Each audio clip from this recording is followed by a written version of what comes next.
आदाब नाजरीन, express news में आप सभी का इस्तकबाल है। मैं हूं आफरीन शमीम। आइए आज की अहम खबरों पर डालते हैं एक नजर। Pakistani team T20 world cup 2024 में अपनी मुहिम का आगाज अमेरिका के खिलाफ मैच से करेगी। ये मैच डेलॉस के ग्रैंड प्रीरी स्टेडियम में खेला जाएगा। बाबर आजम ने कहा, पिच के बारे में किसी को अंदाजा नहीं, ऐसी सूरत हाल में वो इनकी टीम अमेरिका को हल्के में नहीं लेगी। रेलवे ने गर्मियों की तातीलात के दौरान खुसूसी ट्रेनों का किया ऐलान। रेलवे ने खुसूसी 2 हफ्ते वार AC ट्रेन का किया ऐलान। रेलवे ने खास तौर पर गर्मियों में मुसाफिरों की बढ़ती हुई भीड़ को देखते हुए इन ट्रेनों को शुरू किया।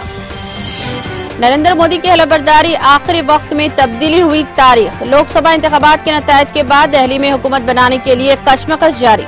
नरेंद्र मोदी 9 जून को शाम 6 बजे वजीर आजम के ओहदे का उठा सकते हैं हलफ। इससे कबल हलफबर्दारी की तारीख 8 जून मुकर्रर की गई थी।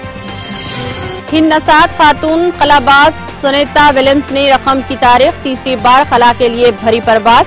बॉइंग स्टार लाइन्स का पहला क्रू मिशन कामयाबी के साथ इंटरनेशनल स्पेस स्टेशन की तरफ बढ़ रहा। रामायण का रीमेक न बनाए, रणबीर की रामायण पर दीपिका छकालिया की वाज़ेह राय। नीतीश तिवारी की रामायण की इस बड़े बजट की फिल्म को लेकर नाजरीन में तजस्सुस बरकरार। शाहरुख खान की रेड चिलीज प्रोडक्शन कंपनी के नाम पर फ्रॉड, ये जानकारी रेड चिलीज ने दी। शाहरुख खान और गौरी खान के production house red chillies entertainment ने अपने ऑफिशियल इंस्टाग्राम हैंडल पर शेयर किया कि नौकरी के पैगामात और पेशकश फर्जी हैं। नोटा की वजह से हिमाचल में 72% उम्मीदवार हारे, 78% की जमानत हुई जब्त। हिमाचल प्रदेश में 2024 में हुए लोकसभा इंतखाबात के अदद-ओ-शुमार बहुत दिलचस्प हैं। इंतखाबात में हिस्सा लेने वाले 72% उम्मीदवारों को नोटा से शिकस्त। नायडू 12 जून को ले सकते हैं हलफ, जो चौथी बार बनेंगे आंध्र प्रदेश के वजीर आला।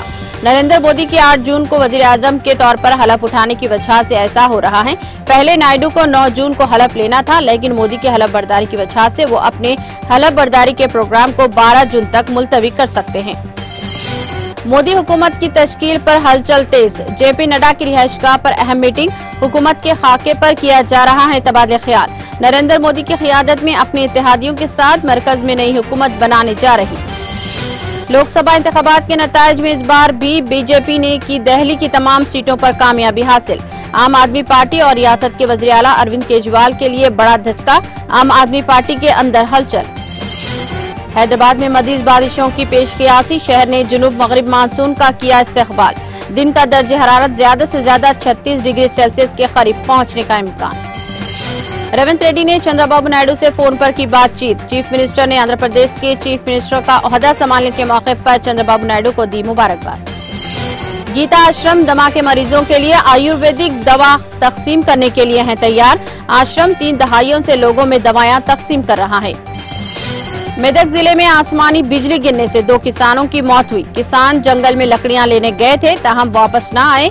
गांव वालों की तलाशी पर इनकी लाशें एक पहाड़ी पर पाई गई। लाशों को पोस्टमार्टम के लिए सरकारी हॉस्पिटल मेदक मुंतकिल किया गया। हैदराबाद के मज़ाफात में मेडिकल शॉप मुलाजिम की बिल बनाने के दौरान हार्ट अटैक से मौत। सोशल मीडिया पर वायरल वीडियो। आए दिन कल्ब पर हमले के वाकयात में इजाफे से अवाम में तशवीश। एक्सप्रेस न्यूज में फिलहाल इतना ही। दीगर अपडेट्स और प्रोग्राम के लिए जुड़े रहिए TTV न्यूज के साथ।